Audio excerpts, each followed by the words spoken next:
They receive an alert that hollows have appeared again, and the situation is so sudden that they have little time to prepare. Meanwhile, two kids are outside that night talking among themselves when one of them, Ryunosuke, is attacked by a hollow. Fortunately, Ichigo and his team arrive at that moment and engage the hollows in battle.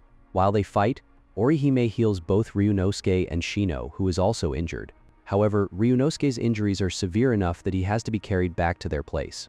When he finally wakes up, he initially wonders where he is before recalling that Ichigo is the one who saved him. He then remembers his friend Shino and asks if she is all right. At that moment, Shino enters, after going out to get some supplies, and is relieved to see him looking healthy. Later, Ryunosuke learns that he has actually been asleep for more than a day, which leaves him shocked. While Ryunosuke and Shino are talking, Ichigo and his friends are having a meal when a man suddenly appears and introduces himself as Ibern. Standing on Ichigo's bed, Ibern immediately irritates Ichigo, who tells him to get off despite not knowing who he is. Ibern refuses, prompting Ichigo to attack him and force him outside. Ichigo then tells his friends that he will quickly deal with the intruder, since it appears he has come specifically for him, and he heads outside to confront Ibern. Meanwhile, in the Rukon district, the squad guards arrive after receiving a report about the area. Surprisingly, they find no one there upon arrival. However, they discover a set of footprints and decide to investigate further. At the same time, several hooded figures visit Captain Commander Genryusai to deliver a warning that the Soul Society will be invaded by the Wandenreich within a few days. Before leaving, they severely injure Chojiro, pushing him close to death. He demands to know their identities, but they refuse to reveal themselves and depart. Afterward, Genryusai states that he has important information regarding the enemy, specifically concerning the use of Bankai.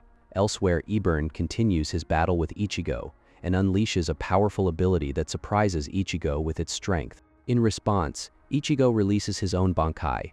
During the fight, Ichigo discovers that Ibern is actually a Quincy and realizes that the power he is using originates from Quincy abilities. Afterward, the group that visits the head captain returns to report the outcome of their mission to their leader. It is at that moment that Ibern appears among them, and the leader commends him for the role he plays in the operation. However, despite praising him, the leader proceeds to execute both Ibern and the representative of the team that infiltrates the Soul Society. Meanwhile, Ichigo's friends remain behind, waiting for his return and hoping that he is safe. Before long, Ichigo arrives back, and Orihime immediately asks if he is all right. He assures her that he is fine. As he discusses his encounter with Ibern, one of them receives a call informing them about the events that have just unfolded in the Soul Society, including the death of a captain and the threat of an impending invasion. Upon hearing the news, Ichigo decides to investigate the situation himself and learn exactly what has happened. As he sets off, he unexpectedly encounters Nell and Pesh, who urgently beg him for help and ask him to rescue them. Realizing the seriousness of the situation, Ichigo takes them back to his place so they can explain everything properly. There, they provide him with details about the crisis currently unfolding in Hueco Mundo. To his surprise, Kisuke arrives shortly afterward and asks Ichigo if he wants him to arrange a trip to Hueco Mundo. However, Uru explains that he cannot accompany them because he is a Quincy, and the enemies they are about to face are also Quincy's. He does not wish to fight against his own kind, and Ichigo respects his decision without becoming upset. Instead, the others volunteer to accompany him. Eventually, Ichigo and his group arrive near Hueco Mundo. At the same time, in Hueco Mundo, the Quincy leader Quilge is busy tormenting the captives taken from the Rukon district. Among those prisoners are Mila Rose, Sun Sun, and Apache. Facing imminent death, the three launch a desperate counterattack against the Quincy's. Meanwhile, Nell, who is traveling with Ichigo, suddenly senses that Mila Rose and her companions are in Hueco Mundo and are already engaged in battle. This revelation shocks Ichigo and convinces the group that they must hurry. Even as the situation escalates, Apache continues fighting, while Quilge simply stands by and watches the confrontation unfold. Elsewhere, the Soul Society convenes a meeting to discuss the rebel army known as the Wandenreich and the actions they have been carrying out. During the discussion, they learn that the Wandenreich may be connected to the mysterious disappearance of hollows in the world of the living, further increasing concerns about the threat they pose. Eventually, Ichigo begins fighting Quilge, the Quincy leader. Quilge employs a variety of techniques and abilities against him, but Ichigo refuses to back down and continues to fight on equal footing. In the midst of their battle, a giant monster suddenly appears, leaving everyone confused about what is happening. Shortly afterward, the three female Arrancar arrive and reveal that they are responsible for creating the monster, Aion, by fusing their left arms together. They then direct Aion to attack their common enemy, Quilge. Meanwhile, Shino and Ryunosuke discuss their reasons for fighting hollows. During their conversation, Captain Kijomaru approaches them, and they are surprised to see him. He explains that souls who become hollows in the world of the living cannot simply return to the Soul Society. Instead, Soul Reapers purify those souls, allowing them to re-enter the normal cycle of reincarnation.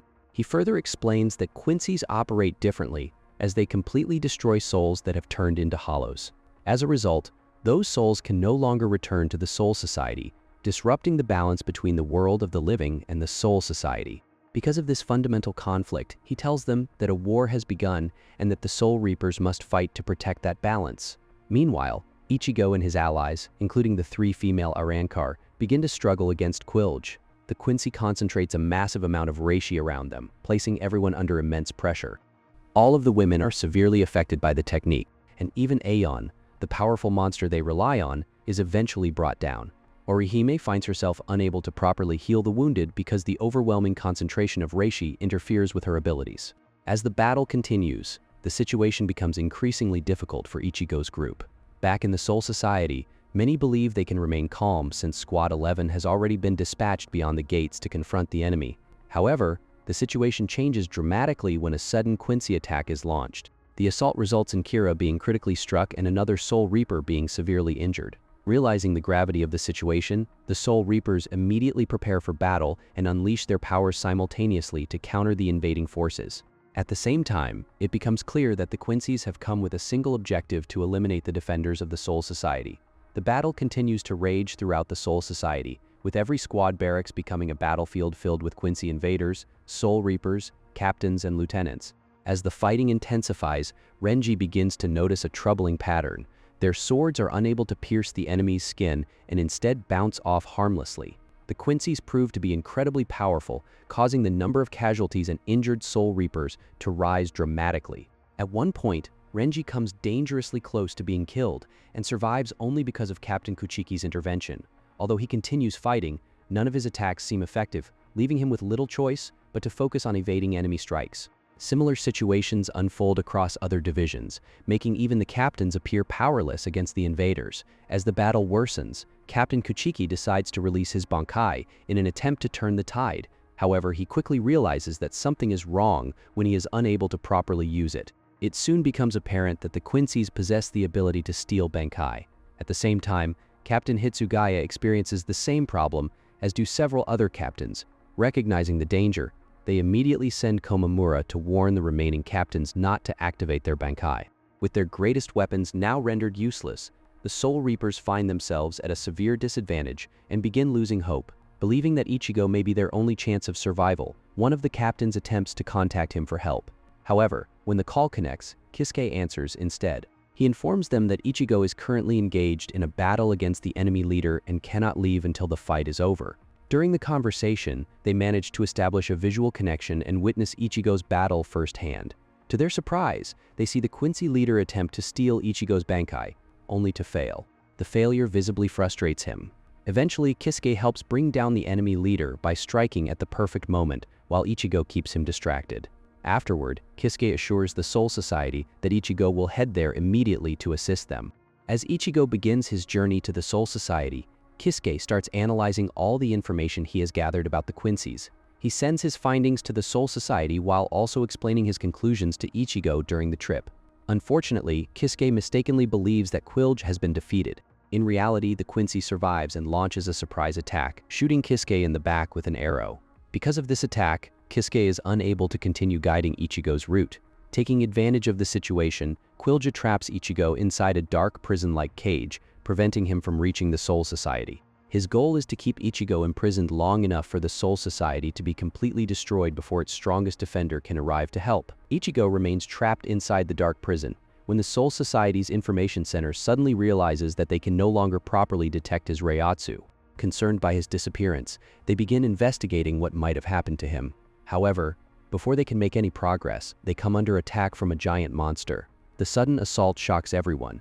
At that moment, they are still connected to Ichigo through a communication link, and although Ichigo tries to speak with them, all he hears are screams, chaos, and desperate cries for help. The situation leaves him frustrated and helpless as he remains unable to escape his prison. He repeatedly attempts to break the cage with his sword. but every effort fails. As he struggles, he cannot stop thinking about how Rukia and the others are likely waiting for him to arrive and save them, unaware that he is trapped and unable to reach the Soul Society.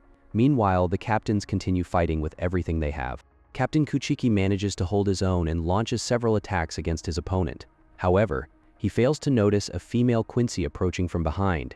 Taking advantage of the opening, she strikes him across the back with a powerful slash, causing him to collapse. At that very moment, Rukia senses that something has happened to her brother and immediately becomes distressed. Unable to focus on her own battle, she turns to go after him. However, her opponent seizes the opportunity and attacks her from behind while her guard is down. Elsewhere, Genryusai continues to overwhelm his enemies with his immense power. His determination inspires the members of his division, and despite their injuries, many of them rise to their feet and rejoin the battle. They refuse to remain down while their captain continues fighting so fiercely on the front lines.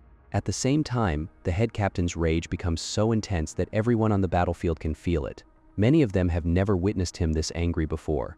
The devastating losses suffered by the Soul Society only fuel his fury, strengthening his resolve to protect his people and put an end to the invasion. Meanwhile, the head captain continues fighting in order to protect his people.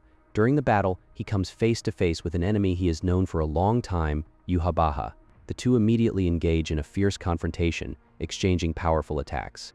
Yhwach believes that the head captain's old age has weakened him and expects to defeat him with ease. However, the head captain is fully prepared and unveils his true Bankai, a power that Yhwach is unable to steal. The reason Yhwach cannot steal it is because, even in the past when they knew each other, the head captain never revealed the full extent of his abilities. He understands that the Quincy's can only steal a Bankai after properly studying and understanding its power. Because his true Bankai remains unknown to them, it cannot be taken so easily. One of its terrifying abilities allows the head captain to summon the countless dead, who have fallen by his flames, and force them to confront his opponent. To Yhwach's shock, many of the resurrected dead are his own former subordinates. As they surround and taunt him, his anger continues to grow, and his desire to kill the head captain intensifies. Despite Yhwach's determination, the head captain eventually lands a devastating blow and cuts him in half. Believing that the battle is over, he prepares to leave. However, he suddenly hears Yhwach asking someone for forgiveness. This confuses the head captain, who wonders who he could possibly be speaking to. It is then that Yhwach reveals that he has already met with Aizen before coming to the battlefield. At that moment, the truth is exposed. Yhwach reveals that the head captain has been fighting an impostor the entire time. As the real Yhwach appears, he explains that the Quincy's have always possessed the ability to steal the head captain's Bankai. The problem is not a lack of capability, but rather the overwhelming power of the Bankai itself. Its strength is so immense that Yhwach must personally focus on stealing it. Before the head captain can react, he attempts to release his Bankai once more, only for Yhwach to successfully steal it this time.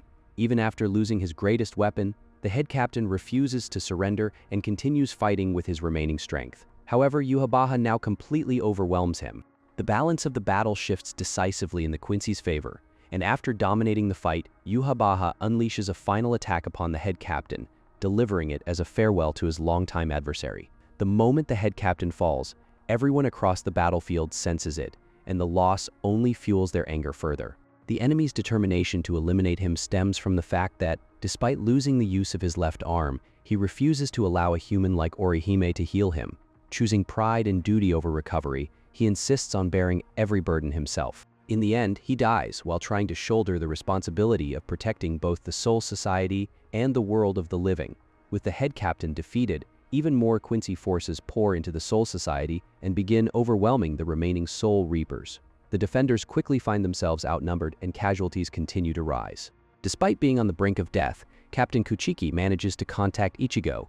In a rare moment of vulnerability, he pleads with him to save the Soul Society. He admits that, although it is his duty to protect his division and his subordinates, he has been forced to watch his people fall in battle while being unable to stop it. He also acknowledges that Ichigo should never have been placed in a position where he has to save the Soul Society, yet he shamelessly asks for his help anyway. At that very moment, Ichigo is finally freed from his prison and immediately rushes toward the Soul Society, consumed by anger. Upon arriving, he confronts Yhwach directly, and the two clash in battle. During the fight, Yhwach tells Ichigo that he can sense Quincy memories awakening within him. Confused, Ichigo asks what he means. Yhwach explains that the prison created by Quilge has affected him while he was struggling to escape from it. He then begins speaking about Ichigo's mother, claiming that there are truths about her that Ichigo does not know. Yhwach reveals that he originally intends to bring Ichigo back to the Wandenreich so that he can explain those truths to him. However, now that Ichigo stands before him as an enemy, he can no longer afford to do so. Instead, he focuses entirely on defeating him. Despite Ichigo's determination, Yhwach ultimately overpowers him and leaves him defeated on the battlefield. Just as Yhwach is about to deliver the finishing blow, his most trusted subordinate arrives and informs him that their allotted time has expired and that it is time for the Wandenreich to return. Yhwach is visibly frustrated that he cannot finish Ichigo. He explains that the order comes because of Aizen's interference, leaving them with no choice but to withdraw.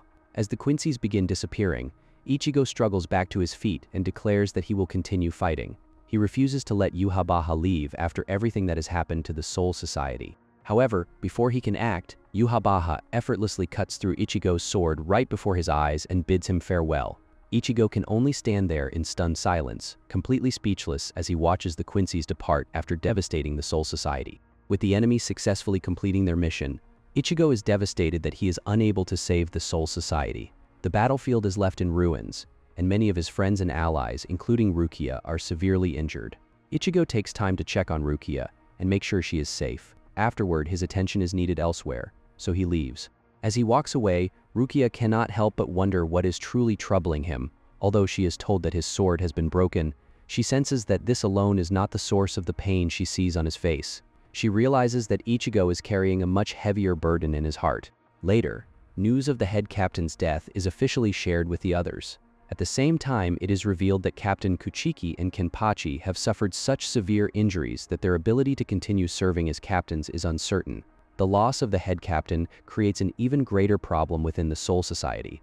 Without his leadership, maintaining order becomes extremely difficult. For generations, he has been the figure who keeps everyone united, and now his absence leaves a void that no one can immediately fill. As a result, disagreements begin to emerge among the remaining leaders. Everyone has different opinions about what should be done next, and tensions rise as conflicting viewpoints clash. Some insist that they should immediately return to the Seirete, while others argue for a different course of action. When the discussion turns to Ichigo, some want him to accompany them, while others believe he should remain where he is. The argument nearly escalates into another confrontation before Kisuke intervenes and tells Ichigo to choose whichever path he believes is right for him. Eventually, Ichigo is taken to Kiriden first. There, the injured warriors are placed in the healing hot springs so their wounds can recover. Ichigo is forcefully pulled into the healing waters and is made to stay submerged for a period of time, forcing him to hold his breath. Although he initially resists the process, he soon begins to notice that his injuries are rapidly healing. Once the treatment is complete, he is informed that he will be taken somewhere else next. This surprises Ichigo, who wonders what exactly is going on. However, he is told that everything they are doing is meant to make him stronger and prepare him for what lies ahead. Meanwhile, Captain Kyoraku is appointed as the new head captain of the Soul Society. With the previous head captain gone, he immediately begins working to restore order and strengthen the Soul Society. His goal is to ensure that they are prepared to withstand any future invasion and prevent another disaster like the one they have just endured. After completing their treatment at Kiriden, Ichigo and Renji are taken to another location where they are served a meal. As they eat, Ichigo questions whether what they are doing is truly the right thing. While countless others remain in the Seirete preparing for the next battle, he feels uneasy about spending his time bathing and eating. Renji reassures him that their actions are just as important. He explains that the healing bath is restoring their bodies while the food is replenishing their strength. In other words, this process is part of their preparation and training for the battles ahead. Kiryu, the chef responsible for the meal, agrees with Renji's assessment. She advises them to take care of themselves and prepare thoroughly for the coming conflict. Once they finish eating, they continue on to the next stage of their journey.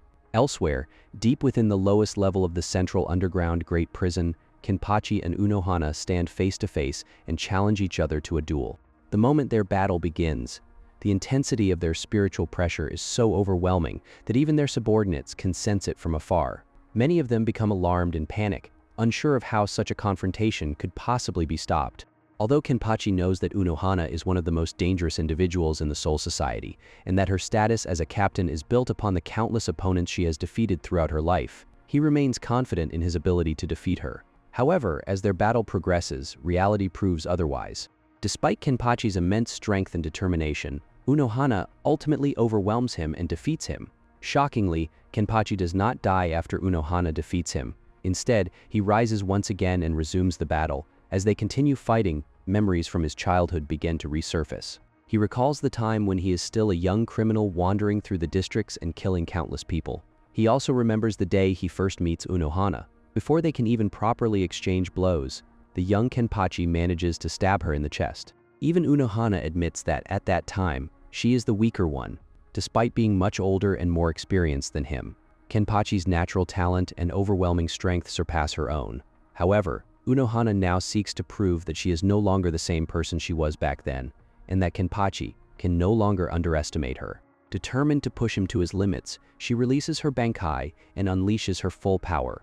The sight shocks Kenpachi, who never expects her to go so far. Nevertheless, he responds in kind, matching her ferocity and continuing to fight with everything he has. As the battle reaches its climax, Kenpachi's strength continues to grow, eventually surpassing Unohana's, realizing that her purpose has finally been fulfilled. Unohana accepts the outcome of their duel. She acknowledges Kenpachi's victory and expresses no regret about the battle. Instead, she praises him for becoming strong enough to defeat her. Kenpachi, however, is unwilling to let her go so easily. He tells her to stay alive a little longer because he has not yet had enough of their fight. Unohana gently explains that she has already passed everything she possesses on to him. Through their battle, she has bestowed her strength upon him and fulfilled the role she has carried for so long. She even addresses him as Kenpachi, a title she has never truly accepted for him before. With her final words, she bids him farewell, leaving Kenpachi to inherit the legacy she has carried throughout her life. Meanwhile, Ichigo and Renji eventually arrive at the palace of the legendary Zanpakuto creator, Uetsu Nimaya. He is tasked with helping them obtain new Zanpakuto and directs them to the Houden for their training. There, he begins explaining the nature of Zanpakuto and the process through which Soul Reapers obtain them. Uetsu teaches them about Asauchi, the nameless Zanpakuto possessed by every Soul Reaper. He explains that these blank Zanpakuto serve as the foundation from which all unique Zanpakuto are born. Every member of the Gotei 13 carries one and gradually imprints their own soul onto it over time, allowing it to develop into a personal Zanpakuto. As Otsu continues his lecture, Ichigo is surprised to learn this information, realizing that he has never actually possessed an Asauchi like other Soul Reapers. However, Otsu claims that he knows the location of every Asauchi he has ever created. Since Ichigo cannot keep up with all of Otsu's explanations, he eventually gets kicked out without being able to repair his Zanpakuto. He returns home, but because he does not know how to face his family, he decides to run away and stay at Ikumi's place. His father eventually finds him there and tells him that they need to have a discussion. He explains that the time has finally come to tell him the truth. He reveals that Ichigo is neither a Soul Reaper nor an ordinary human, but a Quincy, just like his mother. Ishin then recalls the past and explains that when his wife was young, she was accepted into a Quincy family. A woman who acts as a mother figure in that family dislikes her and constantly scolds her. However, the woman's son always tries to comfort Masaki. One day, a hollow appears, and a Soul Reaper arrives to fight it. However, the Soul Reaper is defeated, making the situation more dangerous. Masaki decides that she will fight the hollow herself in order to protect the people. The young man reluctantly agrees because he hopes to marry her in the future. Surprisingly, the Soul Reaper who struggles against the hollow turns out to be Ishin. Masaki arrives and defeats the hollow, saving his life. But she is bitten and infected in the process. Ishin is deeply grateful because he believes he would have died without her help. Masaki introduces herself to him, and Ishin happily remarks that it is his first time meeting a Quincy. Masaki is surprised because she never expects a Soul Reaper to be so kind. She hopes that other Soul Reapers are just as kind as Ishin. That same night, the Quincy man quietly watches over Masaki. After confirming that she is safe, he returns home because all he wants is for her to be happy. Meanwhile, members of the Soul Society are angered by the fact that Ishin allows a Quincy to defeat the hollow that he is already fighting. Ishin reports back to the Soul Society, where the head captain pardons him for breaking the law. However, he never reveals that a Quincy saved his life during his battle with the hollow. Later, Ryukin Ishida discovers that the maid, Katagiri, has already informed his mother that Masaki was injured while helping a Soul Reaper. Katagiri explains that she did it because she believes Ryukin intends to marry Masaki in order to preserve the Quincy bloodline within the Ishida family, and she hopes his parents can help save her. After learning the truth, Ryukin's mother confronts Masaki and scolds her for what happened. During the confrontation, Masaki suddenly collapses and loses consciousness. Ryukin immediately carries her outside and searches for a way to save her. Along the way, he encounters Ishin, who recognizes Misaki as the Quincy who once saved his life. As they discuss her condition, Kisuke arrives and tells them that he may know a way to help her. Without hesitation, both of them follow him to his shop. At Kisuke's shop, he explains that he cannot restore Misaki to being a normal Quincy because she has already undergone hollowification. He describes it as a state that creates a barrier between a Quincy and a hollow. The only way to save her is to turn her into a normal human, which would prevent her from seeing hollows or having any connection to them. However, for this method to work, her soul must be linked to that of someone who is the complete opposite of a Quincy. Ryuken immediately understands what Kisuke means and initially refuses. Ishin, however, willingly offers to bind his soul to Misaki's. Despite knowing the consequences, he does not hesitate because he wants to repay the debt he owes her for saving his life and suffering an injury in the process. Kisuke warns him that doing so will prevent him from returning to life as a soul reaper, but Ishin accepts the sacrifice without hesitation. With no other choice, Ryuken leaves Misaki in their care, knowing she will recover.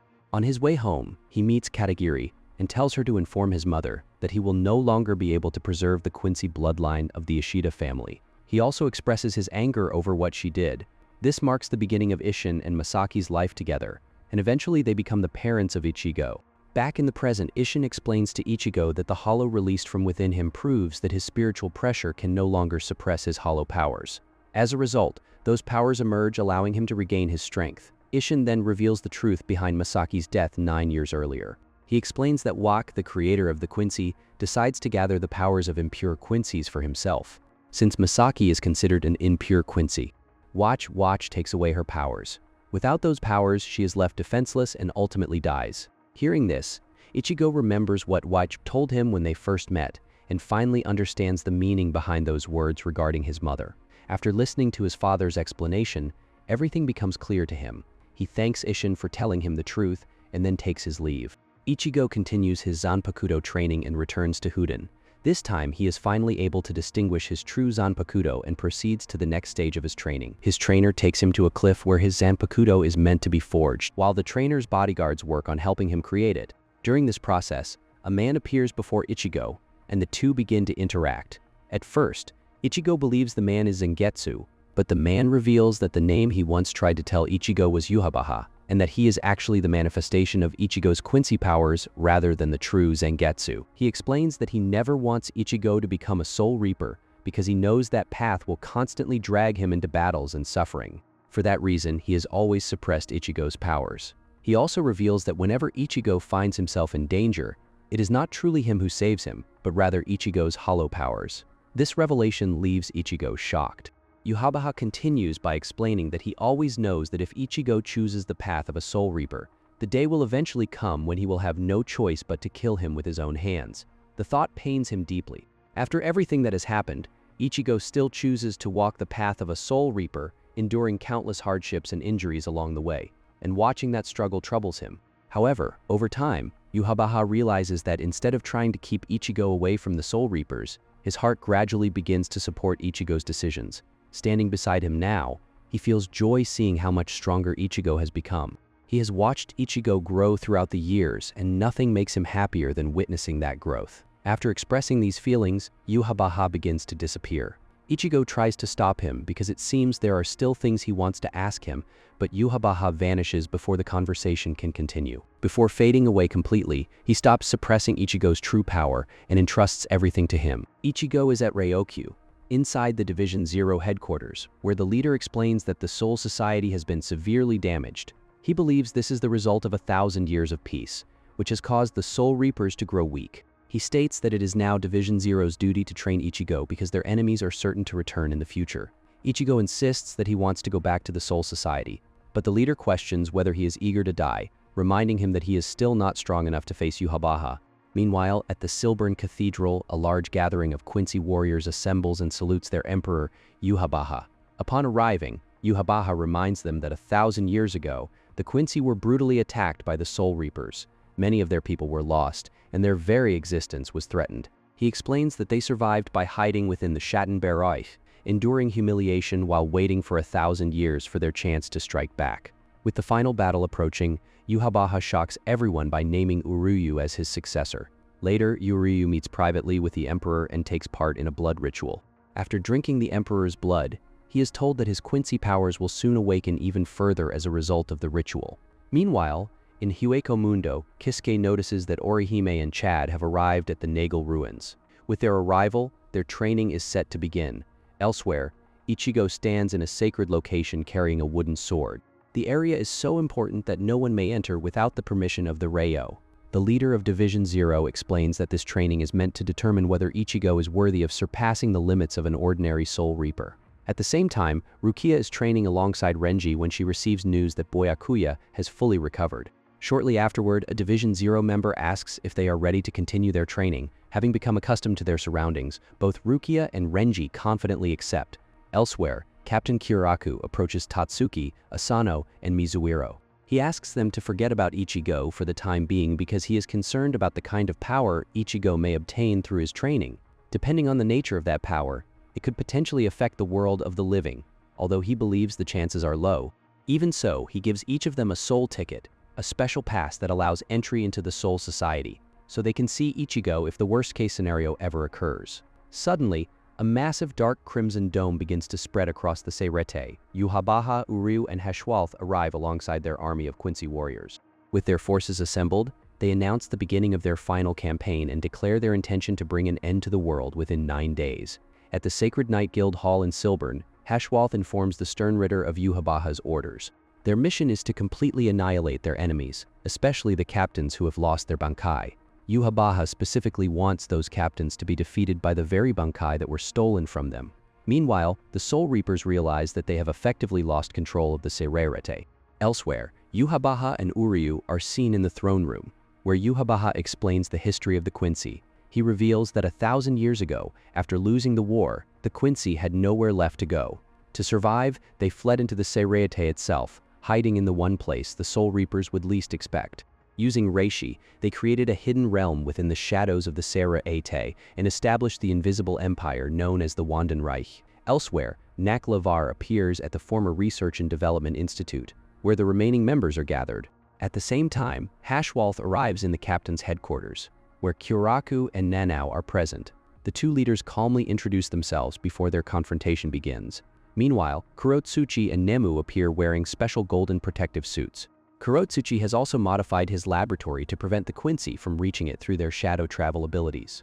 Across the Seirete, fierce battles break out as Soul Reapers clash with Quincy warriors on multiple fronts. Hitsugaya and Rengiku fight together against BLEACH. Since Hitsugaya no longer has access to his Bankai, the two rely on teamwork and are initially able to gain the upper hand against their opponent. Elsewhere, Nanao activates a barrier designed to temporarily block Quincy powers. However, BLEACH responds with overwhelming force and counters aggressively with his flames. At the same time, Soifon battles a masked Quincy warrior. Both Soifon and Hitsugaya gradually find themselves struggling as their opponents begin to overwhelm them. Amid the chaos, Kurotsuchi receives a call from Kisuke. Kisuke informs him that he has finally completed a method that can restore the stolen Bankai, giving the Soul Reapers a chance to turn the tide of the battle. Kangdu arrives carrying Rengiku and declares that he will kill both her and Hitsugaya. He then activates Hitsugaya's stolen Bankai, intending to use its power against its original owner. Meanwhile, Kisuke informs Kurotsuchi that he has discovered a weakness in the Quincy method of stealing Bankai. By exploiting this weakness, the Soul Reapers can not only prevent their Bankai from being stolen again, but also reclaim the ones that have already been taken. Kisuke soon arrives in person and asks for Kurotsuchi's cooperation in using the modified laboratory to put his plan into action. Inside the laboratory, Kisuke reveals a collection of black pills called Shinayaku. He explains that these pills can prevent the Quincy from stealing Bankai. During his research, he notices that the Quincy are unable to steal the resurrection abilities of the Arankars, suggesting that hollow powers are harmful to them. Not long afterward, the research and development members establish a communication network that allows Kisuke's voice to be heard throughout the Seirete. The black pills are distributed to the Soul Reapers, and Kisuke instructs all Bankai users to make contact with the pills using their hands, feet, or Zanpakuto. He then reveals that the pills contain a small amount of hollow power. Once absorbed, this power causes any stolen Bankai to become poisonous to the Quincy who possess them. As a result, Hitsugaya and Soifon are able to turn the tide of their battles. Their opponents can no longer control the stolen Bankai, allowing both captains to reclaim their powers and defeat their enemies. Across the battlefield, other Soul Reapers continue their fierce clashes against the Sternritter as the momentum of the war begins to shift. However, the situation changes dramatically when all of the Sternritter suddenly release an overwhelming spiritual pressure. Massive Quincy crosses appear and shoot high into the sky, creating a terrifying display of power across the battlefield. Watching from above, Yhwach remarks that the Soul Reapers will soon regret reclaiming their Bankai. Bambietta unleashes a terrifying new power, growing crimson-like wings from her back and greatly increasing her combat abilities. She launches a relentless assault using her explosive attacks, overwhelming the battlefield and taking down Hirako. As the destruction spreads, Kamamura steps forward to shield his allies from her barrage. During the battle, Bambietta notices that Kamamura no longer has the appearance of a werewolf. Instead, he now possesses a human face. This transformation is the result of his clan's secret technique, which requires him to tear out his own heart in exchange for immense power. Komamura immediately instructs Hinamori to take the injured Hirako away from the battlefield. He then releases his Bankai. This time, the giant warrior appears without its samurai armor, allowing it to move and attack more freely, while defending against Bambietta's explosive assaults. During their clash, Bambietta realizes that Komamura's body is merely a vessel. Because he no longer possesses a heart, he cannot be killed through normal means while the secret technique remains active. Using the full strength of his transformed Bankai, Komamura delivers a devastating slash. The attack triggers a massive explosion as it strikes Bambietta directly, overwhelming her and bringing her down. Although victorious, Komamura is left completely exhausted, and his Bankai reaches its limit. Soon afterward, the consequences of the clan's forbidden technique begin to appear. Komamura's body starts transforming back into that of a wolf. He realizes that this is the price he must pay for sacrificing his soul in pursuit of revenge. At that moment, Iba arrives and carries Komamura on his back. Refusing to abandon him, Iba declares that they should continue fighting together and avenge their head captain, who was killed by the Quincy. Elsewhere, Hashwalth observes the state of the battlefield and remarks that the conflict currently appears evenly matched. Drawing his sword, he states that he has come to tip the balance in favor of the Quincy. He then destroys Nanao's barrier, revealing that he has been gathering reishi to overcome it. Despite breaking through the defense, he praises Nanao for her skill in creating such a powerful barrier. However, Nanao immediately activates a second barrier that differs from the first. Hashwalth prepares to launch a fierce attack, but suddenly stops. Realizing that his emperor is summoning him, he abandons the confrontation and departs without further action. Meanwhile, Ikkaku, Hisagi, and Yumichika are battling a powerful opponent. Just when it seems they have made progress, their enemy instantly recovers from his injuries and quickly defeats all three of them. As the opponent prepares to leave, Hisagi attempts to stop him despite his condition. In response, the enemy prepares a powerful finishing blow, but the attack is intercepted by Kensei. Moments later, Rose arrives as well, and the two captains stand together to face the Quincy warrior. Kisuke and Kurotsuchi receive reports from the research and development members regarding the condition of the Soul Reapers on the battlefield. The reports reveal that the number of active fighters has dropped significantly due to the ongoing battles. Concerned by the situation, Kurotsuchi contacts Kyoraku and informs him of the current state of the war. In response, Kyoraku orders all squad members to regroup and avoid fighting recklessly. He also has a map distributed throughout the Seirete to help the remaining Soul Reapers locate the surviving barracks and rally together. Meanwhile, Kensei activates his Bankai and launches a fierce assault against his opponent. The Quincy warrior is quickly overwhelmed and knocked down, leading Kensei to believe that his enemy is not as strong as expected. However, the injured Hisagi weakly warns him that the true threat is the small man nearby, whose abilities seem to be responsible for instantly healing the Quincy. Before Kensei can act on the warning, the opponent suddenly regains tremendous energy and power. He launches a swift counterattack, sending both Kensei and Rose flying. Kensei attempts to fight back, but the Quincy proves overwhelmingly powerful. He relentlessly pummels Kensei until the captain is knocked unconscious. At the same time, Rose targets the small man while activating his Bankai to confront the Quincy directly. Using a deceptive melody that echoes within his opponent's ears, Rose traps him in a deadly illusion.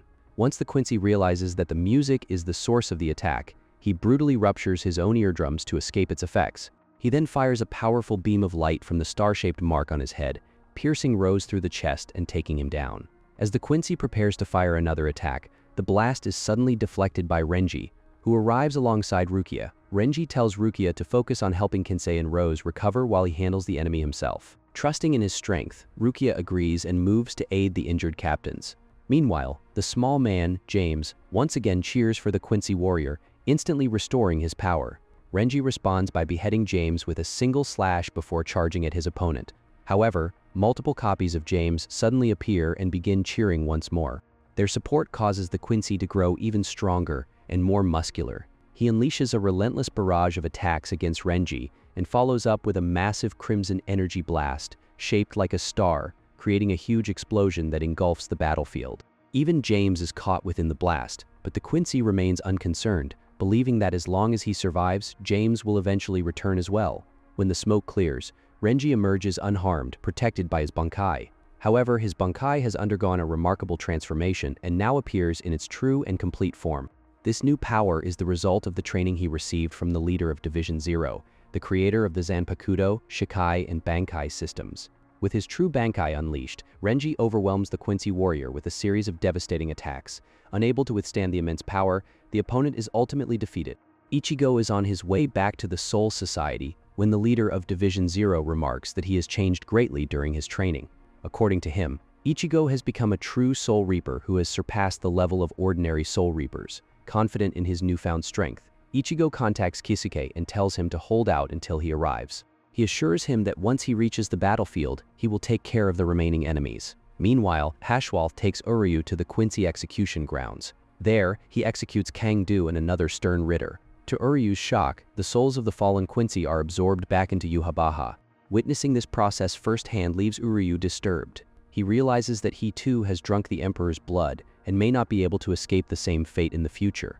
Elsewhere, Rukia encounters the stern Ritter as Not, the Quincy responsible for stealing Byakuya's Bankai.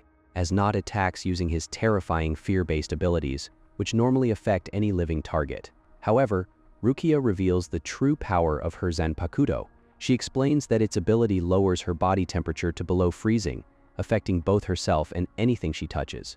As Not refuses to believe her claim because she should not be able to survive in such a state. Rukia then reveals that by perfectly controlling her reishi, she can temporarily kill her own body. In this condition, all molecular movement ceases, including the fear that has entered her body.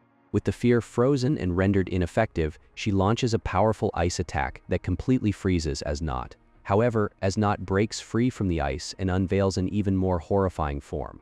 After transforming, he gains the ability to project fear directly into Rukia's optic nerves. This makes his power impossible to avoid, even by closing her eyes. Overwhelmed by the fear assault, Rukia finds herself unable to fight back. Just as the situation becomes desperate, Byakuya arrives and instantly destroys the attack. He acknowledges Rukia's growth and tells her that she has become strong. His words deeply move her. Byakuya then calmly guides her, helping her overcome the fear that is clouding her mind. Encouraged by her brother's confidence, Rukia regains her composure and unleashes a final attack. As Not is completely frozen into an ice sculpture which then shatters into countless pieces. After the battle, Rukia gradually returns from her frozen state to her normal form. Byakuya tells her that they must continue protecting the Soul Society, and she readily agrees as the two prepare to move forward together. Meanwhile, the Squad 4 dormitory is suddenly infiltrated by another stern Ritter. Yachiru and Kotetsu quickly react to the intrusion, but despite hearing the enemy's voice, they are unable to locate him anywhere, leaving them facing a mysterious and dangerous opponent hidden from sight. The stern Ritter then reveals himself at the entrance and introduces himself as Gwenna Lee. Yachiru immediately attacks him, but he suddenly vanishes, despite her feeling that her strike has connected. Gwenna then explains the nature of his ability. It has 3 stages. The first version erases his visible presence, allowing him to disappear from sight, during which Yachiru is suddenly slashed. He continues that the second version can erase his very existence, making it impossible to perceive or locate him, yet Yachiru still attempts to reach him as he reappears elsewhere. He then explains the third version, which allows him to vanish from her very consciousness, causing Yachiru to forget that Gwenel even exists. However, despite this, Yachiru suddenly attacks him again on instinct, surprising Gwenel. She draws her sword, which is capable of hitting him even when he attempts to evade. It is revealed that her sword has the ability to imitate what it interacts with, allowing her attacks to still connect under unusual conditions. At that moment, another stern Ritter suddenly appears and breaks through the barrier with ease. He instantly kills Gwenel before engaging Kotetsu and Yachiru. This stern Ritter is Gremmy, whose ability allows his imagination to become reality. He uses this power to manipulate Yachiru's arms, overpowering her effortlessly. Kenpachi arrives shortly after. Kotetsu asks about Captain Unohana, and Kenpachi reveals that he has already killed her. He tells her that if she wants to challenge him, she is free to do so, but she accepts his words, acknowledging that he has inherited her will after defeating her. Kenpachi then confronts Gremi, who imagines his body becoming as strong as steel. However, Kenpachi still cuts him down easily, declaring that Gremi cannot simply imagine him unable to be cut. Gremi responds by healing himself using his imagination and continues the battle. During the fight, Kenpachi manages to rescue Yakiru and instructs her to go with Kotetsu to receive treatment while he handles Gremi alone. Gremi escalates the battle by creating various weapons and attacks through his imagination, but Kenpachi cuts through them all without difficulty. Gremi is stunned and cannot understand how Kenpachi is able to cut through everything despite his powers. Realizing Kenpachi's overwhelming strength, Gremi creates a copy of himself to double his imagination power and summons a massive meteor to destroy Sairate. He declares that everything will be wiped out except himself. However, Kenpachi becomes excited by the challenge and wonders if he can cut the meteor itself. He charges forward and successfully slices the meteor in half, shocking Gremi, who calls him a monster. Kenpachi simply states that there is nothing he cannot cut. Gremi then attempts to defeat him using something intangible by trapping him in space itself, but Kenpachi manages to cut even the space around him and strikes Gremi directly. Desperate, Gremi imagines himself becoming stronger than Kenpachi, but his own body cannot withstand the power of his imagination. His body begins to rupture, and he collapses into his own pool of blood, realizing too late that his imagination exceeds what his physical form can endure. His body fades away, leaving only his brain preserved in a container as the battle comes to an end.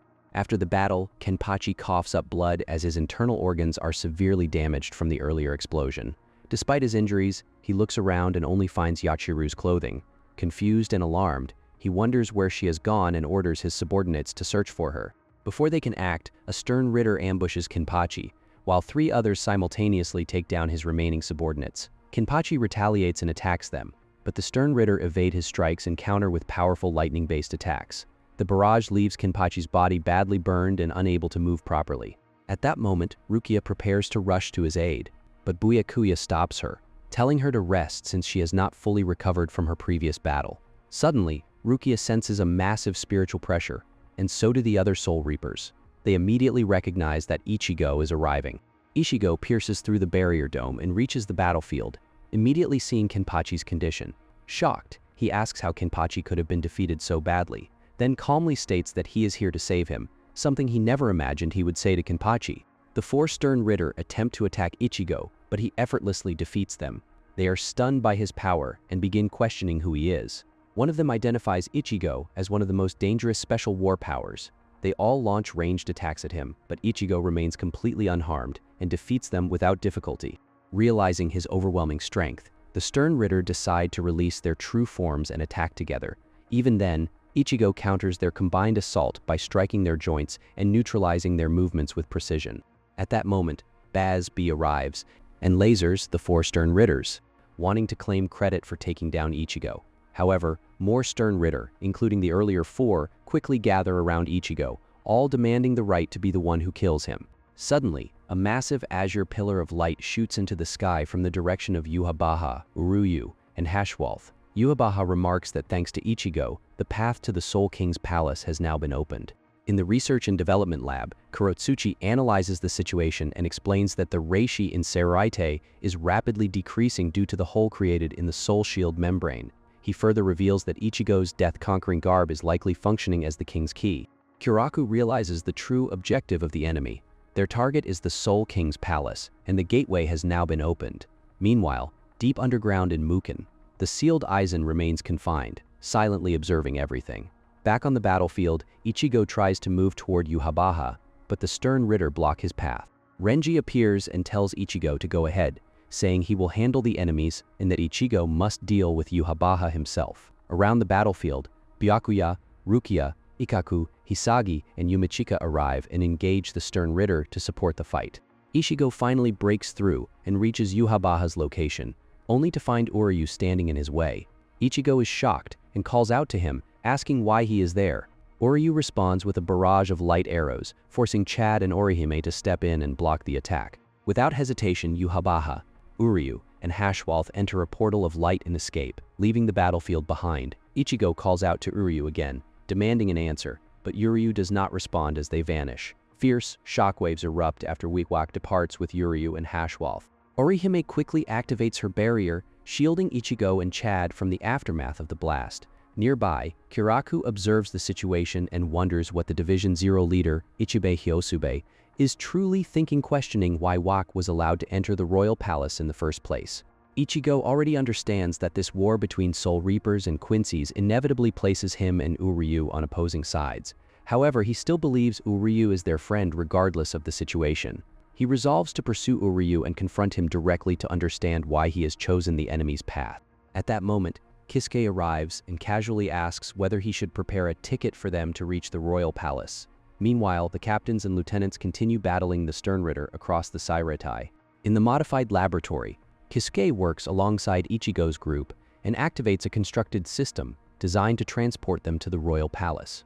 It is revealed that Kurotsuchi had already predicted ichig's move and had been preparing this structure in advance, while Kisuke completed its final activation upon arrival. However, the system requires a massive amount of energy to function, and currently there is not enough power to activate it. At that moment, Yoruichi arrives carrying containers filled with distorted Quincy energy, a substance capable of linking two separate worlds. This provides the missing energy source needed for the activation. Elsewhere, Ikkaku and Yumichika are fighting a female Sternritter, whose ability allows her to reanimate dead bodies into zombies. Kurotsuchi arrives at the battlefield, showing immediate interest in her ability and analyzing it as the fight unfolds. The Sternritter launches an attack using bomb-creating zombies, but Kurotsuchi and Nimue respond by deploying multiple reishi-sealing devices. These devices trap the incoming bombs and detonate them after a controlled delay, effectively neutralizing her offensive strategy. The Sternritter escalates the situation by summoning more zombified Soul Reapers, revealing that even former members of the 13 Court Guard squads have been turned into her puppets. Kurotsuchi refuses to personally attack them, stating that they were once Soul Reapers of the Gotei 13. Instead, he deploys 4 Arrancar to counter the zombie forces. The Arrancar engage and begin overwhelming the undead Soul Reapers, forcing the Sternritter into a difficult position. In response, she escalates further by revealing her most dangerous creation yet, Hitsugaya, now turned into a zombie under her control. With Hitsugaya's appearance, he swiftly defeats Ikkaku, Yumichika, and even one of the Arrancar in rapid succession. Seeing the situation deteriorate, Kurotsuchi steps in, claiming that Hitsugaya is the perfect subject for several experimental drugs he needs to test. Hitsugaya immediately turns his attention to Kurotsuchi and attacks him. Kurotsuchi blocks the assault, calmly analyzing the situation, but Hitsugaya releases his Bankai and manages to cut him down. However, the moment after, the scene suddenly resets. Kurotsuchi once again makes the same claim about testing drugs on Hitsugaya, and Hitsugaya is left stunned, unable to understand what is happening. He again uses his Bankai to kill Kurotsuchi, only for the scene to reset once more. Confused, Hitsugaya demands an explanation. Kurotsuchi calmly reveals that all his drugs are designed to produce unique and wonderful experiences for their users. He explains that he has given Hitsugaya a drug that allows him to perceive fragments of the past. Each time Hitsugaya crosses a certain point in the battle, he is forced to return to a previous moment, the moment just before he kills Kurotsuchi. This creates an endless loop where the future cannot proceed unless Hitsugaya stops killing him. Soon after, Hitsugaya collapses to the ground, groaning in pain, as the drug's side effects begin to take hold. Without hesitation, Kurotsuchi injects him again with another experimental compound, causing Hitsugaya to scream in agony. Meanwhile, Kensei, Rose, and Rangiku are revealed to have been turned into zombies. Kurotsuchi orders the Arrancar to deal with them, continuing his experiments on the battlefield without hesitation. Elsewhere, Byakuya is engaged in battle against 3 Sternritter and successfully defeats them. Shortly afterward, Hisagi arrives, claiming he has taken down a Sternritter as well. However, he is shocked to see that Byakuya has already defeated 3 opponents on his own. Suddenly, Hisagi turns against Byakuya. It is revealed that he is under the control of Sternritter Pepe, whose ability manipulates others through a heart-shaped puppet influence. Under this control, Hisagi attacks Byakuya, who is forced to evade and defend, while still trying not to harm him. During the struggle, Pepe manages to seize control of Byakuya's Zanpakuto, causing it to turn against its own wielder and cut him. Byakuya releases his grip on his sword to avoid further damage while Hisagi continues pressing the attack. Pepe then attempts to use his Love Kiss ability on Byakuya, but it has no effect. Enraged, Pepe uses his Love Rope to immobilize Byakuya, preparing to finish him with a ranged attack. Before he can strike, Kensei suddenly arrives and interrupts the attack, rescuing Byakuya and returning his Zanpakuto to him. It is then revealed that Kurotsuchi had already regained partial control over Kensei and others by injecting them with his experimental drug, disrupting Pepe's influence. Pepe attempts to use his love kiss on Kensei as well, but it fails again. Kensei responds by overpowering and pummeling him. In the chaos that follows, Pepe is ultimately consumed by another surviving Sternritter, bringing his influence to an abrupt end. We Watch arrives at the royal palace together with Uryu and Haschwalth. Haschwalth then summons a group of elite warriors to support their invasion. Meanwhile, in the modified laboratory, Ganju suddenly rushes in, calling out to Ichigo and asking why they are heading to the royal palace without taking him along. Ichigo questions why Ganju is even there, and Ganju explains that he has obtained a map to the royal palace from his sister, insisting that they cannot reach the destination without it. Ichigo warns him that the place they are going is far more dangerous than any battle they have faced so far. However, Ganju insists that this is exactly why he must go as well. Ichigo and the others eventually accept him with a smile. Kisuke then activates the shuttle system, launching Ichigo and his group into the sky as they begin their ascent toward the royal palace, watched by those below. At the same time, Senjumaru of Squad Zero appears alongside an elite masked force known as the Soul King's Blades. They immediately engage and overwhelm the group of warriors summoned by Haschwalth. As the battle unfolds, they turn their attention to Wipewack. However, Hiwak swaps places with Sternritter Nienzol, whose ability automatically redirects any incoming attacks away from him. Despite this, Senjumaru quickly adapts and defeats Nienzol using specially prepared needles hidden within his clothing, striking him down before he can properly react. Elsewhere, Ichigo's group continues their journey toward the royal palace. Back at the battlefield, Wahwach summons his 4 royal guards, who immediately counterattack and manage to overpower Senjumaru and the others. However, the environment suddenly shifts, revealing that Senjumaru is not actually defeated. Instead, she has successfully lured Watch and his forces into a fake royal palace. The real royal palace is still hidden, protected by Ichibei Hyosube. The royal guard of Watch find themselves trapped inside the Cage of Life, a massive structure made of reishi that absorbs and neutralizes their attacks as if they were nourishment. Tenjiro Kirinji appears within the cage, followed by Senjumaru, revealing herself as the 4th officer of Squad Zero. Kiryu Hikifune, the 2nd officer, is revealed to be the one maintaining the Cage of Life, while Tietsu Namaya, the creator of the Zanpakuto, also arrives. One of the royal guards attempts to attack, but Namaya effortlessly dodges and defeats him with a single strike. He then quickly eliminates the remaining guards, one after another. However, Wewatch manages to escape the Cage of Life by throwing out a mysterious button that allows him to break free of the trap. Outside the illusion, he finally confronts Ichibei Hyosube, the true leader of Squad Zero, as the confrontation at the highest level of the royal palace begins. Back in the Seirete, Hiyori and the other wizards arrive and quickly meet Kisuke. They realize that Ichigo's group has already departed for the royal palace, which leaves Hiyori visibly furious that they were left behind. Yushiro, the younger brother of Yoriichi and the 23rd head of the Shihoin clan, reacts more quietly, feeling depressed that he missed the chance to meet his older sister during all the chaos. At the royal palace, Waksh stands before Ichibei Hyosube, also known as Minako Osho. Ichibei draws 2 lines on the ground with a space between them and declares that this is the point where he will bring Waksh down. In response, Wak calmly states that he will kill Ichibei 3 steps before he can even reach that line. The battle begins immediately. Ichibei attacks first, writing a ceiling character that manifests as a gigantic hand, sending Waksh flying away with immense force.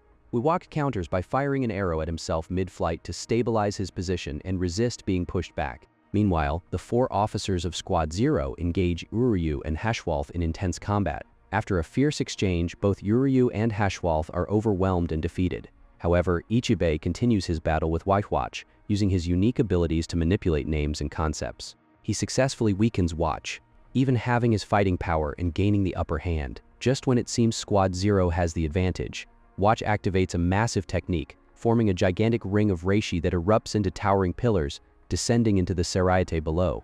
The attack begins to drain and devour the spiritual power of all Quincy present, shocking them as they realize their emperor has betrayed them. Through this overwhelming power, Wewatch uses the stolen energy to revive and strengthen his fallen royal guard, including Uryu and Haschwalth, reversing the tide of battle once again. Despite the sudden reversal from the Quincy's, Squad Zero remains fiercely engaged. Kiryu Hikifune swiftly activates another cage of life, sealing off the battlefield and plunging the area into darkness. Within this enclosed space, both sides continue their brutal clashes as Ichibe, Hyosube, and Wihachi remain locked in combat while the royal guards fight across the field. In an instant, however, Squad Zero appears to be overwhelmed as the royal guards manage to strike them down. Yet Otsu Nimaya and the others rise again, declaring that they will now fight seriously. Nimaya states that Senjumaru is the one who must deal with the royal guards. At this moment, the other 3 Squad Zero officers reveal that they have already sacrificed themselves as part of a sealed oath. With this sacrifice, Senjumaru undergoes a dramatic transformation, becoming overwhelmingly powerful. She releases a terrifying spiritual aura and reveals that the Squad Zero members had linked their lives together, sealing away their true Zanpakuto abilities, because unleashing them would cause both heaven and earth to tremble. Now that the seal is broken through the sacrifice of the others, Senjumaru activates her Bankai. Her Bankai manifests phenomena that override and counter each of the royal guards individually. Even Hashwalth and Uryu are overwhelmed and sealed by her power, unable to resist as they are effectively guided toward death and the afterlife. The battlefield is completely dominated by her overwhelming abilities. Meanwhile, Ichibe Hyosube continues his battle against Wihachi. He unleashes his conceptual manipulation technique, transforming Wachi's erased name into a new one, Black Ant. With this new identity imposed upon him, Wihachi is drastically weakened and reduced in stature, as Ichibe overwhelms him completely, even physically stomping and crushing him like a mere insect underfoot. As Senjumaru activates her Bankai, even Ichigo's group inside the shuttle is overwhelmed by the sheer scale of her spiritual pressure. The intensity of it makes the entire space tremble, and Ichigo explains to the others that all of his powers, his swords, and even his clothing were gained through training with Squad Zero. He acknowledges that they are operating on an entirely different level compared to anyone he has faced before. However, Wihachi, who was presumed dead, suddenly retaliates. He drives a blade made of reishi into Ichibe Hyosube. Ichibe attempts to counterattack, but it is revealed that Wihachi has regained his sight. This implies that any ability he can perceive with his eyes cannot affect or kill him. As a result, all of Ichibe's attacks are effortlessly evaded. At the same time, Uryu is released from Senjumaru's restraint and immediately launches an attack against her. Although she easily dodges his initial strikes and briefly overpowers him, the battle begins to shift as events unfold across the battlefield. Elsewhere, Ichibe begins chanting and attempts to manipulate black reishi, forming massive graves that represent a future where everything connected to Wihachi is erased. These constructs are meant to turn Wachi's existence into nothingness, preventing even rebirth or return. However, Wihachi calmly states that such an ability is ineffective, as long as he can see it. With that confidence, he overpowers Ichibe and crushes him completely, reducing him to fragments of blackened matter. Simultaneously, Uryu gains the upper hand in his own battle. Senjumaru is ultimately trapped within her own Bankai's constructed phenomenon, leaving her unable to escape. Uryu finishes her off with a precise arrow strike, with Squad Zero's resistance collapsing. Wihachi, Uryu, Hashwalth, and the royal guards regroup and continue forward. Wihachi then begins walking across the path formed from condensed reishi, steadily advancing toward the Soul King's chamber. Soon after, Ichigo and his group arrive at the battlefield and are shocked to find the fallen body of Ichibe Hyosube, along with the defeated members of Squad Zero. Just as Ichigo attempts to process what has happened, he hears a voice calling his name.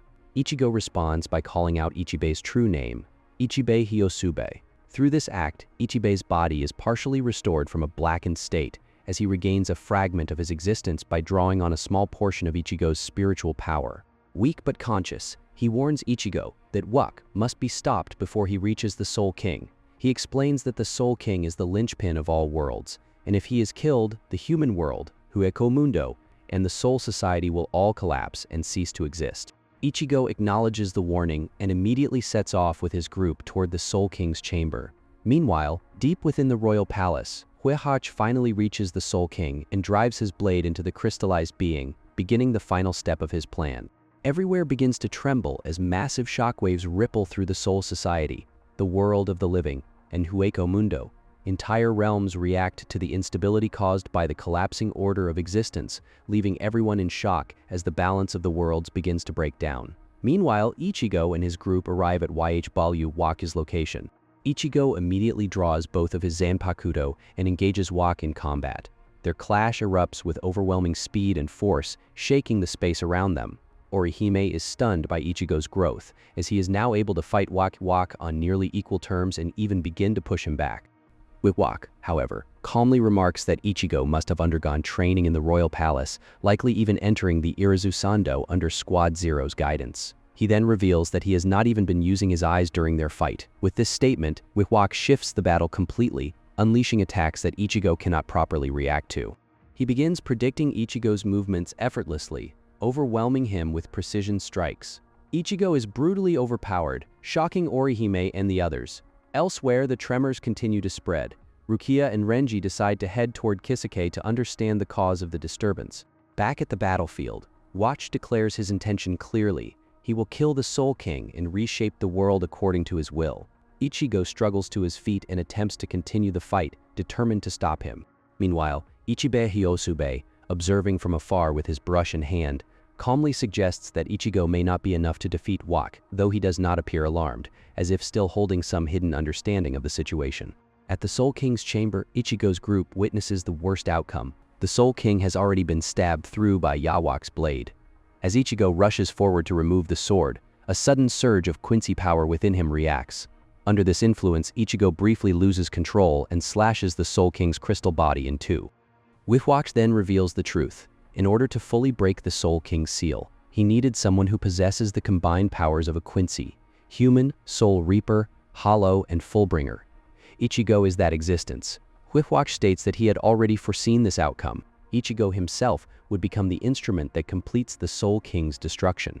A catastrophic burst of energy erupts the moment the Soul King is shattered, releasing immense shockwaves that spread across all realms. Serite, Hueco Mundo, and the world of the living all begin to destabilize simultaneously, as the foundation of the world starts to collapse under the breaking of the Soul King's seal. Ukitake is seen as he suddenly declares that he will take the place of the Soul King. A dense black aura spreads from his body as he begins chanting to Mimihagi. It is revealed that when he was a child, he suffered from a severe illness, and his parents prayed to a local deity statue known as Mimihagi, which saved his life. Later, Ukitake joined the Shinigami and trained alongside Shunsui Kyoraku. Even during his early days, his illness remained, and after sparring with Kyoraku, he would often cough blood. Their match ended in a draw, and the two formed a close friendship. Ukitake later showed Kyoraku, the Mimihagi statue, believed to be the local deity of the Eastern Rukon district. Kyoraku noted that rumors about the Soul King's divine power being connected to Mimihagi might be true. Even after Kaien Shiba's death, Ukitake refused to appoint a new lieutenant, stating that despite his condition, he would not replace Kaien. He declared that if he were to die in battle, the Central 46 could choose a successor. Back in the present, Ukitake reveals that he has been anticipating this moment. With his body engulfed in black energy, he offers his organs to Mimihagi, allowing it to inhabit him so he can become the right arm of the Soul King. He begins coughing heavily, expelling large amounts of blood as the ritual progresses. Meanwhile, Shunsui Kyoraku is shown making his way toward Aizen in Muken. At the battlefield, Ichigo continues fighting while Yoruichi instructs Orihime to focus on restoring the Soul King instead of engaging in combat. Yoruichi, Chad, and Ganju all attack Wak together in an attempt to create an opening, but Haruwak easily overwhelms and defeats them. Orihime struggles as she is unable to heal the shattered Soul King's form. Dark energy then begins to spread as Ukitake's influence extends into the royal palace, stabilizing the broken Soul King by holding the two halves of his crystallized body together. Wak is momentarily shocked, realizing that this development was not something he had foreseen. Soifon asks Kisuke how long this stabilization will last. Kisuke admits that he does not know, explaining that the only guarantee is that it will hold as long as Ukitake remains alive. For now, Ukitake is effectively acting as a temporary replacement for the Soul King. Elsewhere, Shunsui Kyoraku arrives in Muken and uses special seals to unlock Aizen's restraints, his mouth, left eye, and ankle, allowing him to speak. Kyoraku asks Aizen if he would like to go outside for some air. Aizen responds by questioning whether Kyoraku truly believes he would help Soul Society. Kyoraku admits he does not expect Aizen's cooperation for their sake, but suggests they may still share aligned interests under the current circumstances. Wak is seen as he realizes the Soul King is barely clinging to its remaining life. He gathers an immense amount of reishi, preparing to deliver a finishing blow to completely destroy it. However, Ichigo suddenly breaks free from the influence of Quincy power controlling him. He intercepts Wak mid-attack and blocks him, preventing the strike from reaching the Soul King. At the same time, Yoruichi quickly rushes in and begins forming a preservation seal around the Soul King to stabilize it. While Ichigo holds watch back, Uryu unexpectedly intervenes. He fires an arrow that strikes Yoruichi, breaking the preservation seal and disrupting the attempt to protect the Soul King. With the defense broken, Whiffwatch is able to move closer to the Soul King. Yoruichi is pushed back, and the battlefield shifts again. Uru then moves to intercept Ichigo, preventing him from stopping Whiffwatch. At the same time, he forcibly tears away the Soul King's blackened arm.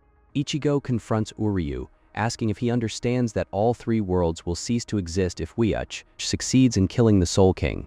Uryu calmly responds that he is fully aware of the consequences, but he still stands on the opposing side. Elsewhere, the remaining royal guards under tybw arrive and engage Orihime, Chad, and Ganju, forcing them into separate battles. Despite their efforts, the royal guards easily counter their attacks. Meanwhile, Ichigo and Uryu continue their intense battle. Ichigo attempts to reason with Uryu while fighting, but Uryu activates his true Quincy power, unleashing countless invisible arrows that force Ichigo onto the defensive. Ichigo struggles to evade the relentless barrage. At the same time, Ukitake continues to hold the Soul King together through Mimihagi's power, barely maintaining stability as Whitewatch attacks the Soul King's arm. In their battle, Ichigo and Uryu exchange a final powerful clash. Uryu seizes the opening and lands a decisive arrow that knocks Ichigo down, stopping him temporarily. After this, one of the royal guards acknowledges Uryu as one of their own, recognizing his allegiance.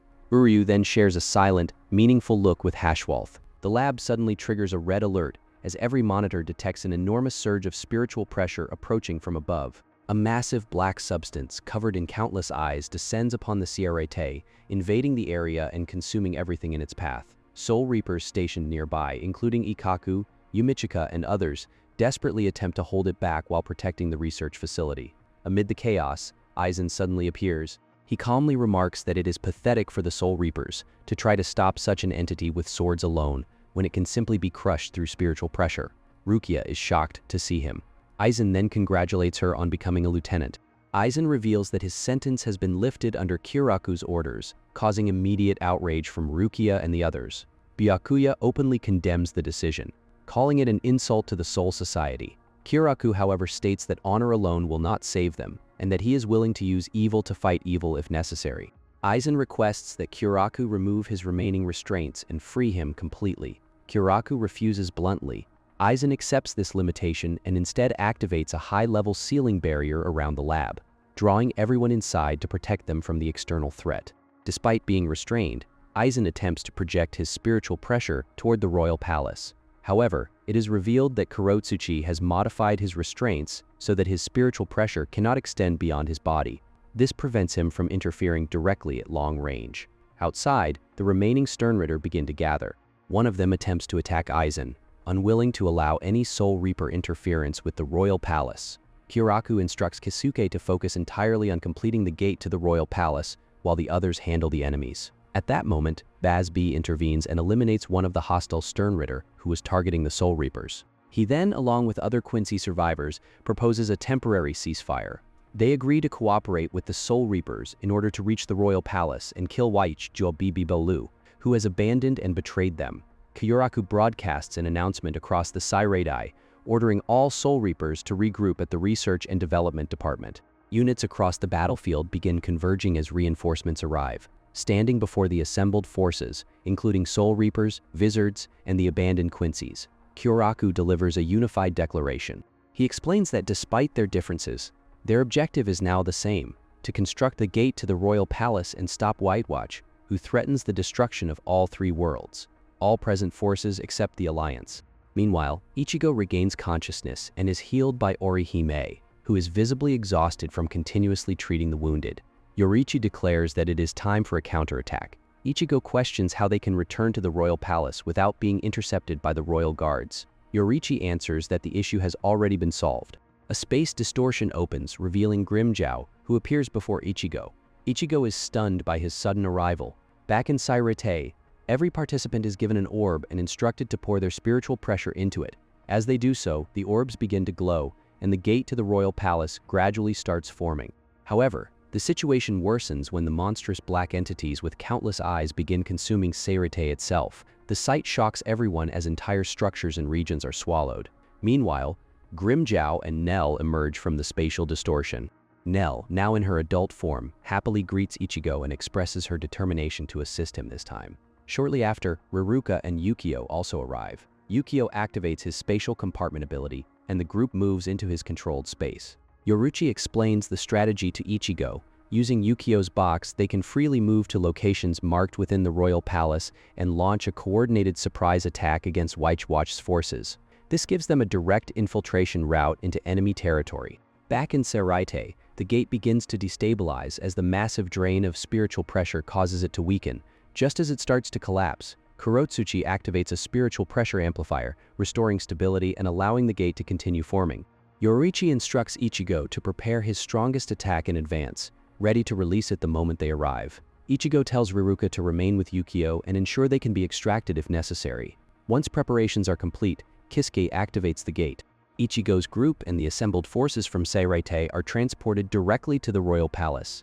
However, upon arrival, they are shocked to discover that the royal palace has been completely transformed into a Quincy city, a rebuilt structure established over its remains. Suddenly, a massive castle rises instantly from the center of the city.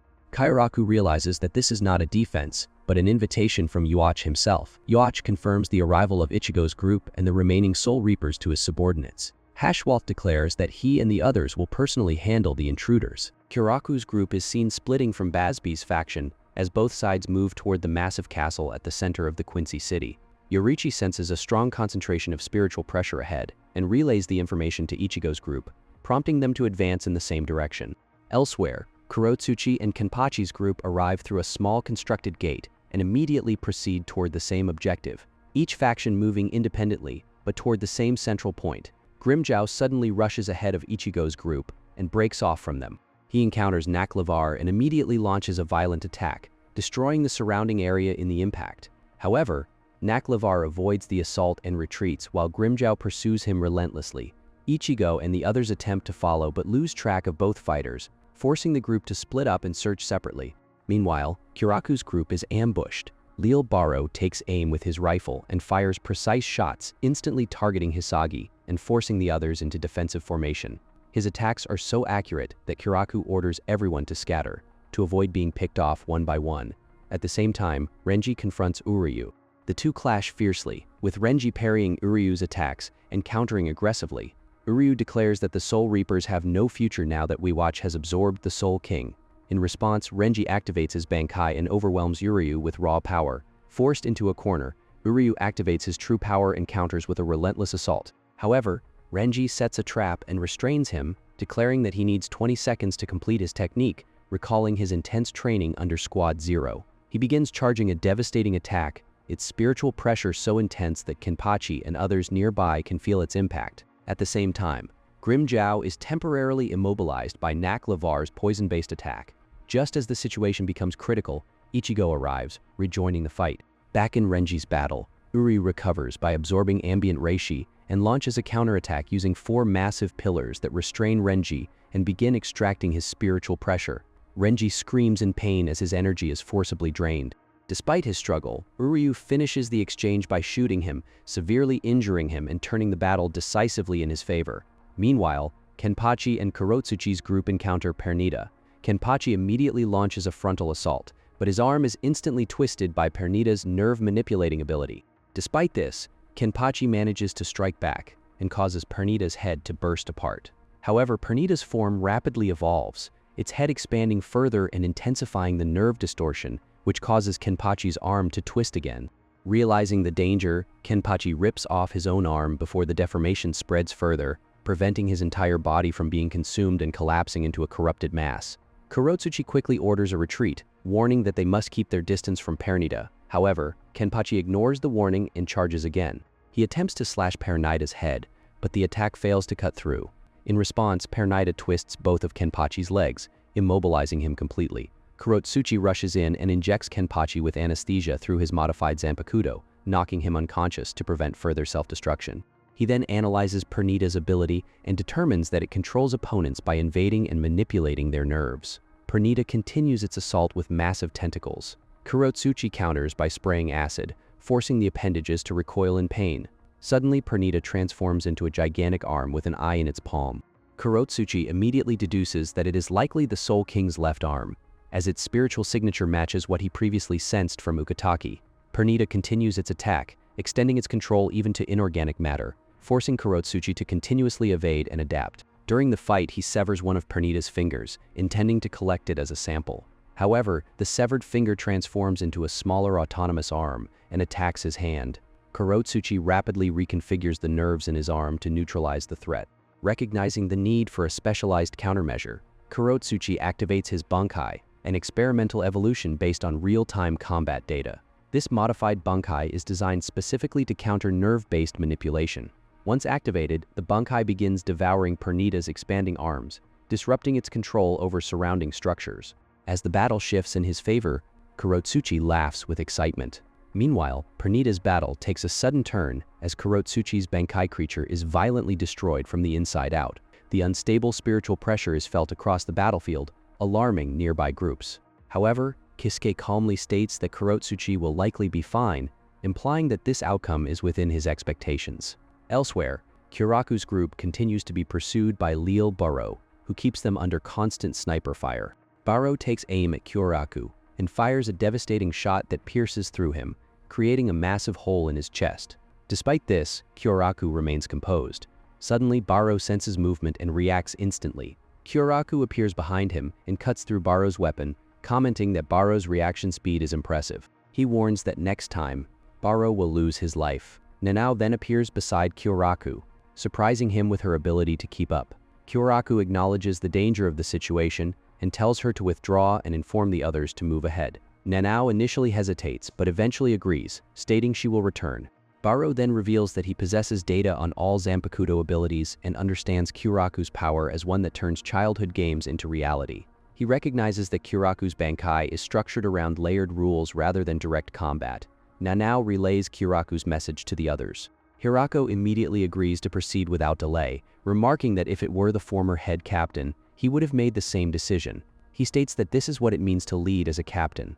Back in battle, Kyoraku engages Baro directly. Baro continues firing shots that interact with Kyoraku's condensed spiritual pressure. Kyoraku counters with attacks from unpredictable angles, noting that Baro is the first opponent to evade his strike on the first attempt. However, Kyoraku is still hit in the foot despite dodging, revealing Baro's ability as the X-axis, where the concept of dodging itself does not exist. Kyoraku responds with a shadow-based attack, successfully striking Baro from behind.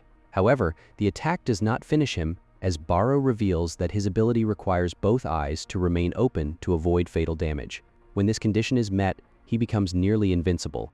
After opening his eyes fully for the third time, Baro transforms into his true form. Kyoraku finds his body suddenly restricted in movement and is struck by multiple massive blasts. Despite severe injuries, he continues moving encounters with Kido. Realizing the situation, Kyoraku activates his Bankai. The entire battlefield shifts dramatically as reality itself changes color and structure under its influence. Baro is immediately affected. The wound he inflicted on Kyoraku appears on his own body, demonstrating the first act of the Bankai. The second act follows. Baro experiences overwhelming shame and regret, causing his body to weaken and falter as though afflicted by an incurable condition. The third act manifests as a rising sea of water that drains spiritual pressure from anyone attempting to escape its surface, making survival nearly impossible. Baro recognizes the danger too late. Finally, Kyoraku executes the final act. Baro is struck decisively, his throat slashed, bringing the battle to an end, as Kyoraku ultimately prevails despite his severe injuries. Kurotsuchi's Bankai is suddenly destroyed from within as Pernita's arm re-emerges, continuing its adaptive evolution. The arm begins firing nerve-based arrows in rapid succession, forcing Kurotsuchi to evade continuously. During the exchange, one of the arrows rebounds unexpectedly and heads straight toward him from behind. Before it can land, Nimue intervenes. She catches the arrow bare-handed and immediately slices off the arm holding it. The impact nearly overwhelms her body with nerve corruption, causing her to collapse. But Kurotsuchi catches her in time and reprimands her for acting without orders. Despite this, Nimue administers a regenerative medicine that restores Kurotsuchi's severed arm. He immediately resumes combat, facing the arm as it unleashes a barrage of arrows. While dodging, he explains his countermeasure. He is dispersing a high-concentration anesthetic across the battlefield to suppress the enemy's nerve-based attacks. He instructs Nemu that her role is to inject a nerve coagulating agent directly into a neutralized arrow. Kurotsuchi explains the mechanism. Once the agent takes effect, biological functions such as muscle expansion, cardiac activity, and circulation will be forcibly halted. Since the arm contains blood, coagulating it completely will result in its destruction. Nemu successfully injects the agent into one of the arrows, and the effect begins to spread through the arm. However, the arm responds by tearing itself apart and adapting using Kurotsuchi's own Bankai principles to shed affected layers and resist the coagulation process. Despite this, Nemu moves independently again to protect Kurotsuchi, declaring that her mission is to safeguard him. She charges at the arm and engages it directly, but it retaliates by breaking apart into multiple fragments, reforming into countless smaller arms that pierce her body and detonate it from within. Kurotsuchi witnesses the destruction and immediately retrieves Nemu's cerebrum, realizing that if it is consumed, the arm will gain uncontrollable adaptive evolution and eventually self-destruct in an uncontrolled manner. Shortly afterward, the arm is destroyed as the instability triggers a collapse. However, Kurotsuchi is not spared. His legs are twisted, causing him to fall. Ichigo and Yumichika arrive and carry him away to the medical preservation pods.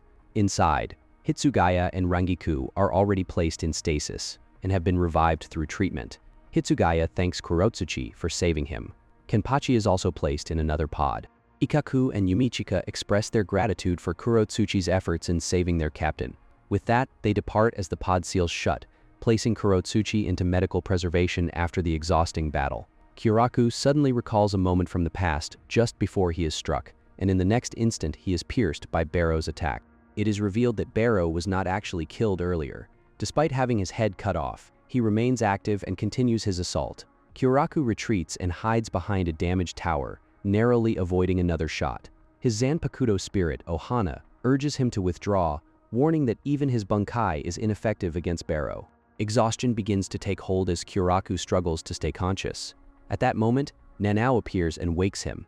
She demands her family's Zanpakuto and urges him to stop clinging to his promise to her mother.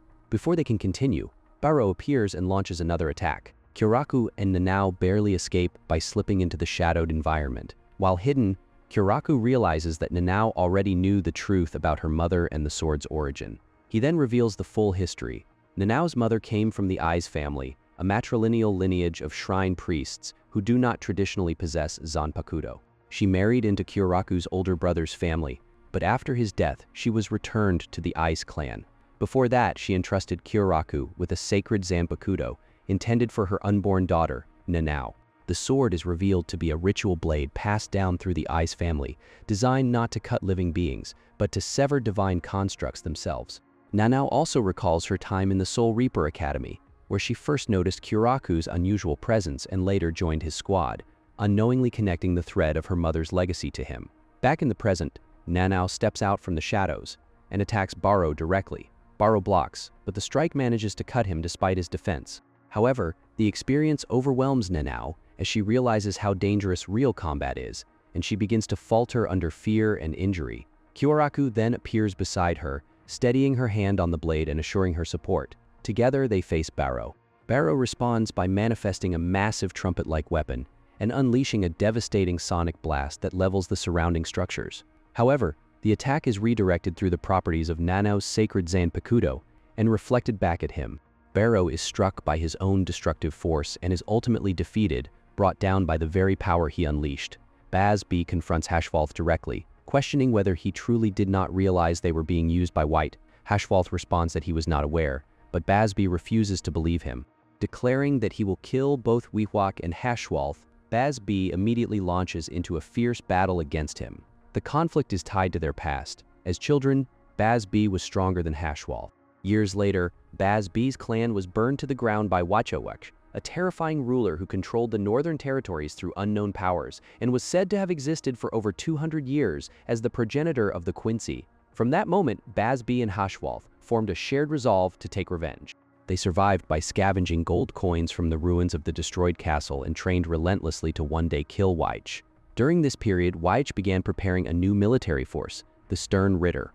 Over the next 5 years, both boys honed their skills, but Hashwalth showed little natural Quincy talent and could not even form a bow. Despite this, he compensated with intense sword training and discipline. When Watch Bliss military force was announced, Baz B attempted to confront the officials but was immediately crushed under overwhelming spiritual pressure released by Watch himself. Everyone except Hashwalth was suppressed. Wach then declared that Hashwalth was his other half and appointed him as his advisor within the Stern Ritter. Hashwalth was shocked, while Baz B burned with jealousy. Hashwalth initially refused, stating that he lacked Quincy talent and that Baz B was more suitable. However, Huihuach revealed the truth. Hashwalth's ability was not to take power but to grant it, mirroring Huihuach's own nature of distributing and reclaiming power. Because of this, Hashwalth was uniquely compatible with him.